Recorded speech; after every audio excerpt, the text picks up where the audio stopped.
Hi everyone, welcome to another truly local interview with the Davis Food Co-op. My name is Christine and I'm here with Marcus, the owner and assistant winemaker at Great Bear Vineyards. Thank you so much for joining us, Marcus. Great pleasure. All right, so we're just gonna jump right in. Obviously, Davis is near one of the winemaking capitals of the world, which is so cool. Can you tell us a little bit about the history of Great Bear and how it came to be here in Davis? Well, yes, my wife and I both have a passion for wine and for food. And we actually have 4 children. And when they all left home, we just felt too young to retire, had this big void in our lives. So my wife actually went back to university, studied viticulture and enology at UC Davis. And that was the starting process.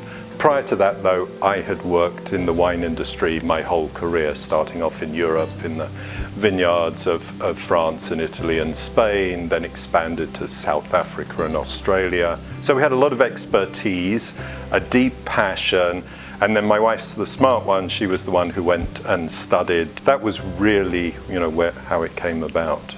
So 2020 and now 2021 has been a tough year for a lot of folks, but y'all were voted best local winery. Congratulations. Thank you. Do you want to talk a little bit about finding success in such uncertain times? It basically starts with the fact that we make fabulous wine. So my wine's got 93 points for her Cabernet Sauvignon, 91 points for her Chard. I think the other thing is we love giving people a 5-star service when they come out here. So those are the 2 big attractions, and then it was just about making people feel safe during a pandemic, using best practices, wearing masks, social distancing, sanitizing. And we were just lucky, I guess, at the end of the day, is that we had beautiful outdoor spaces. So people felt comfortable coming out here, knowing that they could socially distance, be outside. It actually made us change our business model, because originally we only opened 1 day a month and used to sell out of all our wines because we had private tastings in between that. During the pandemic, it was almost a sense of social responsibility that we started opening several days a week, so Friday, Saturday, Sunday, to give people somewhere safe to go, and I think the community sort of responded to that. Have you gotten to, interact with more of the community being open more days? Yes, and I think to start with, we were very much sort of a wine connoisseurs, a winery. A lot of our wines are sort of $60 to $85, so sort of out of the normal price the college range. Budget. So yeah, certainly not many college students were coming out and seeking us out. What we did through the pandemic was we reduced, actually, when everywhere else was closed in Davis, we were selling wine at $4 a glass just to give people somewhere cost effective and safe to go. We're now back to our normal pricing, but our wines start at $19. So there's a range of wine for wine lovers and people who just want to have a good time. And we still have that range of premium wines, unique limited edition wines as well. Excellent, something for everyone. Yeah. So my next question is about something I've heard about when wine gets brought up, but not something I know a ton about. What is terroir, and why does it make Great Bear wine special? Terroir actually has a definition that people use in different ways. A lot of people think it means the soil, and here we have fabulous soils for growing wine. So we have actually 2 different soils. We have a sandy loam on the north side, and we have a clay loam on the south side. So we actually can grow different styles of grapes, or even the same varietal that grows in different ways and brings out different flavors. Another key point is you need hot days, which for sure Davis has, as most of the Central Valley. But the important thing for growing good wine grapes is cool nights, and therefore the delta breeze and the fact that we drop to 55, 60 degrees through the summer slows down the development of the grapes, so we get very sort of concentrated flavors into our grapes as a result.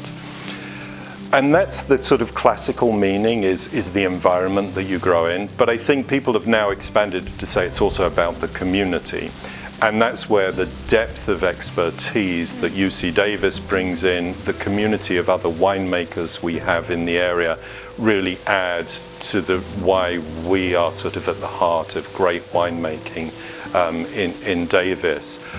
All right, so obviously Great Bear is home to vineyards, but you also have some wildlife here. Do you want to tell us a little bit about that?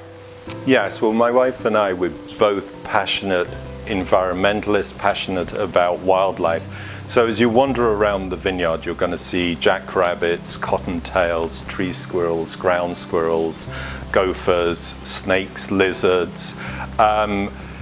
Because we have those rodents, it means we also have birds of prey. So we have 4 breeding pairs of owls here, 3 pairs of barn owls, a great horned owl, 2 pairs of kestrels breed here, and a hawk. So off 20 acres, that's an amazing number of birds of prey. But it's because we grow in harmony with nature and we're not using rodenticides, we don't put sort of any poisons into the environment, that we actually have this little paradise here where animals and birds, live happily. You'll see butterflies and insects that you wouldn't normally see on a small vineyard of our size. Yeah, you have a whole little ecosystem here. Yeah, and we also have a few chickens and a pet pig that was a consequence of COVID. Our daughters got bored one Saturday night and went on Craigslist and found a little piglet that now is a big pig. Oh.